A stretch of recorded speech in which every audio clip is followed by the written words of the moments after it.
Well, tonight's other big story is the deadly flu outbreak in California.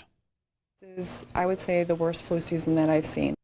So far, the state says 27 people under the age of 65 have died this flu season. It was just 4 people last year. And here is the breakdown locally. 3 deaths in Stanislaus County. San Joaquin and Yolo County have had 2 flu-related deaths each. Placer County reported a deadly case of the flu on the week of Christmas. And within the last week, Solano County lost a person to the flu. Sacramento has had 2 flu-related deaths this season, but they also say they have 13 people in intensive care tonight. To make things worse, the season started earlier than usual and still has at least 2 more months to go. Of those who have died, 70% were not vaccinated, and doctors say it's not too late to get the shot.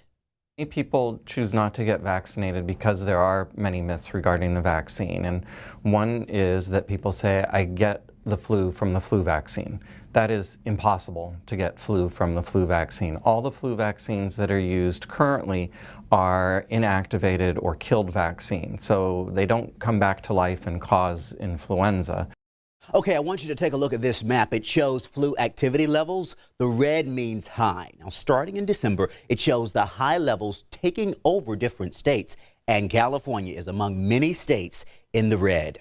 For those suffering from the flu, it is miserable and can be downright dangerous. As ABC 10's Kurt Rivera reports, hospital rooms are filling up fast. 64-year-old Alice Nunez rang in the new year with symptoms nobody wants. I started getting chills and cold. That was December 28th and still can't shake the flu. The Stockton School District Police Secretary, off work a week, says she couldn't afford to take off more. Have you had the flu before? Not that I remember. So just how bad is it becoming here in Stockton? Well, St. Joseph's Hospital is seeing up to 3 times more cases of people with the flu than they did at this time last year. In addition to the normal high volume that we see, we have definitely been feeling the stress and strain of the influenza this season. Anitra Williams is director of nursing at St. Joseph's Hospital. She says heading to the ER with the flu is not always the right thing to do. Just because you have flu-like symptoms doesn't mean that you need to come to your emergency room.